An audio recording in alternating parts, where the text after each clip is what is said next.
Այսօր ելույթ ունենալ չէի պլանավորել, բայց երբ որ լսում էի աշխատասենյակում այն ելույթները, որոնք հնչեցին իշխանական երեսփոխանների կողմից, անհրաժեշտություն զգացի ներկայացնել միայն արտաքին քաղաքականության ոլորտում ԿՊ-ի ձեռքբերումները իհարկե շատ մեծ ճակերտներով։ Ընդ որում այն ամենը, ինչ ես հիմա ասելու եմ, կարելի է պարզ Google search-ով ստուգել կամ տարրական տրամաբանության միջոցով։ Ժամանակագրությունը կարող է ինչ-որ պահի խախտված լինի։ Սկսենք COVID համավարակի ժամանակվանից։ Այն ժամանակ նախարար, հետո պատգամավոր, հիմա նորից նախարար Արսեն Թորոսյանը, երբ փորձում էր սեփական աշխատանքը, որի արդյունքում հայեր են մահացել, սեփական թերացումները, որի պատճառով մեր մահացության մակարդակը ավելի բարձր էր համավարակից, քան Վրաստանում, դա մանիպուլյացիա ենթարկելու համար վիրավորեց մեր հարևան եւ բարեկամ Վրաստանին, որի արդյունքում դրան հետևեց պաշտոնական բողոքի նոտա։ Այդպիսի բան ես պատմության մեջ չեմ հիշում։ Տեղափոխվենք պատերազմի ժամանակ։ Պատերազմի ժամանակ մեր նույն հարևան եւ բարեկամ Վրաստանը եւ մեր հարևան եւ բարեկամ Իրանը տևական ժամանակ իրենց օդային տարածքը փակել էին Հայաստանի Հանրապետության համար։ Այդպիսի բան նույնպես չի եղել երբևէ։ Մի քիչ քննարկենք ձեր փաստաթղթերը։ Այս տարվա սկզբին դուք կնքեցիք ԱՄՆ-ի հետ ռազմավարական գործընկերության փաստաթուղթ, որը իր բովանդակությամբ նախորդիվ ձեռք բերված պայմանավորվածությունների հանրագումարներ ուղղակի մի փաստաթղթի մեջ հավաքած։ Լավ, դա առանձին չվերլուծենք, բայց ինձ հետաքրքիր է, Ամերիկայի Միացյալ Նահանգների նախագահը իր բոլոր ռազմավարական գործընկեր երկրների ղեկավարներին է the other guy-ով դիմում, այսինքն այն մյուս տղան։ Իսկ այդ նույն տրամաբանության մեջ դուք ինչ-որ անդադար խոսում էիք այլ երկրների ղեկավարները ոնց են Հայաստանին վերաբերվում, Հայաստանի միջազգային վարկանիշը,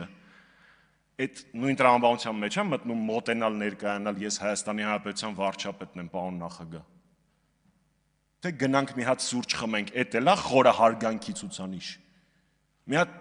նայեք, մի հատ հիշեք, թե ոնց են Հայաստանին վերաբերվել այս ընթացքում։ Ընդ որում ակնհայտ, ընդ որում կամերաների առաջ։ Ես վախենում եմ պատկերացնել, երբ որ կամերաներ չկան, ինչ է կատարվում։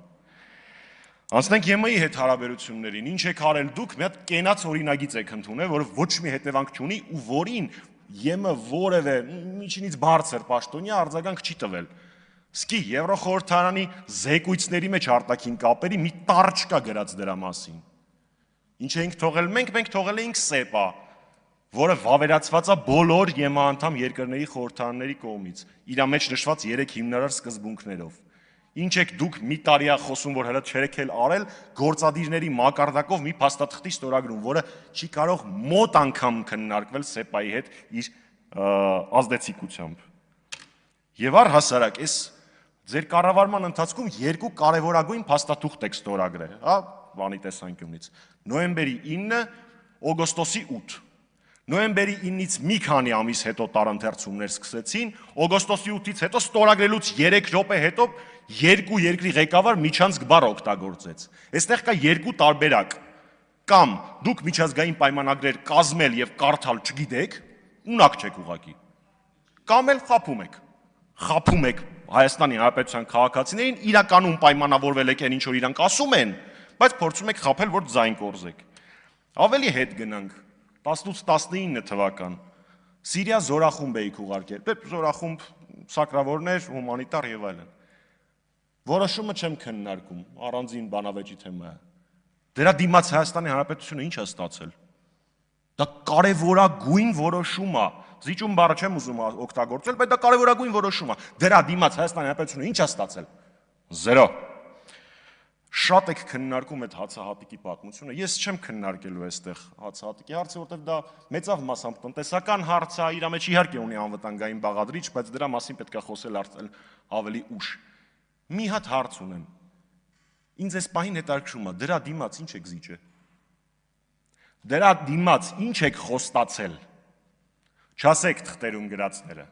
որովհետև մենք հետ կգնանք 2018 թվական։ Նիկոլ Փաշինյանը ինքն է ընդունել, որ ինքը խնդրել է Ալիևին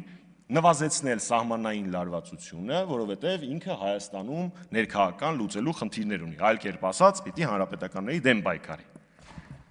Էլի հայ զինվորի կյանքա փրկվել, դա չեմ վերլուծում։ Նորից նույն հարցն եմ տալի, դրա դիմաց ինչ էիք խոստացել։ Ինչա Նիկոլ Փաշինյանը խոստացել Ալիևին, որտեղ ակնհայտ է, որ սիրուն աչքերի համար չի կատարել դա։ Երբ խնդրել է սահմանային լարվածությունը իջացնել, ինչ խոստում է դա եղել, հանրությունը դա մինչև հիմա չգիտի։ Ասում էիք ԵԱՀԿ Մինսկի խմբի լուծարումը կդիմենք, երբ որ փաստաթուղթը ստորագրված լինի։ Նախաստորագրման ժամանակ դիմեցիք։ Բա ինչ եղավ։ Պատասխաններ, որ ԵԱՀԿ Մինսկի խումբը գոյություն չուներ եւ այլն եւ այլն, փաստացի դա Ադրբեջանի պահանջն էր։ Հետևաբար ինչ որ կարևորություն ուներ, չէ՞։ Բախի ոչ մի բանի դիմաց տվեցիք։ Դե ձեր արտաքին քաղաքականության նախորդ այստեղ նստած Ռահվիրան, տիկին Մակմունսը, որը հետագայում գնաց դեսպան, հիմա խորհրդական է, եթե չեմ սխալվում, ասում էր Թուրքիան 100% չի ներգրավվի Հայաստանի դեմ ագրեսորական գործողությունների մեջ։ Չներգրավվեց 44 օրյայի ժամանակ։ Հիշեցնեմ, որ 16 թվականի քառորյայի ժամանակ Թուրքիան ի թիվս ԵԱՀԿ Մինսկի խմբի մյուս երկրների կոչ էր արել դադարեցնել եւ ագրեսորի նկատմամբ շատ կոշտ բառամթերքով հայտարարություն էր տարածել։ Հիշեցնեմ, որ Նիկոլ Փաշինյանի ասած էթնիկ զտման վտանգ չկա նախադասությունը վերադարձրեցին Հարատ Միրզոյանին ՄԱԿ-ում։ Այդ չի ձեր արտաքին քաղաքականությունը։ Ձեր արտաքին քաղաքականությունը գիտեք որն է։ Երբ որ դուք 3 հիմնարար սկզբունքներից տարաք իրավունքների պաշտպանություն եւ անվտանգություն, ասում էինք այն ժամանակ մի արեք, աղետ է լինելու։ Թե ձեր արտաքին քաղաքականությունը Վիեննայի եւ Սանկտ Պետերբուրգի հայտարարությունները, պայմանավորվածությունները զրոյացնելն էր։ Հիշեցնեմ, դա շփման գծում կանգնած հայ զինվորի կյանքը ավելի անվտանգ էր դարձնելու։ Բայց դուք դրանով չէիք հետաքրքրվում։ Հիշեցնեմ նաև, որ 18 թվականին դուք համանախագահներին ուլտիմատում էիք դնում։ Մինչև Ղարաբաղը, Արցախը չվերադառնա բանակցային սեղան կամ չդառնա բանակցային կողմ, չեք բանակցել։ Տեսակ այդ ուլտիմատումների արդյունքները ինչ առնում։ Ասեմ ավելին, դուք մինչև հիմա չեք հրապարակել 19 թվականի ձեր ստացած բանակցային առաջարկը։ Ընդ որում, այդ առաջարկը երազանքի առաջարկ միանշանակ չէր։ Բայց աշխատելու նյութ էր, որը վրա կարելի էր աշխատել, բանակցել։ Դուք շատ եք սիրում խոսել բանակցային անցյալից, բանակցային ժառանգությունից։ Նախ այդ բանակցային ժառանգությունը ոչ մի կապ չունի, դուք եկել եք ասել եք սկսում ենք սեփական կետից, հեքիաթներ չպատմեք։ Բայց միևնույն ժամանակ այդ բանակցային անցյալի մի հատվածը Նիկոլ Փաշինյանը իր կապանի ասուլիսում հանրայնացրել է, ինչի համար ստացել է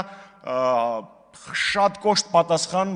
Մինսկի խմբի համանախագահներից այն ժամանակ, որ դու երևի նոր ես այս ամեն ինչի մեջ,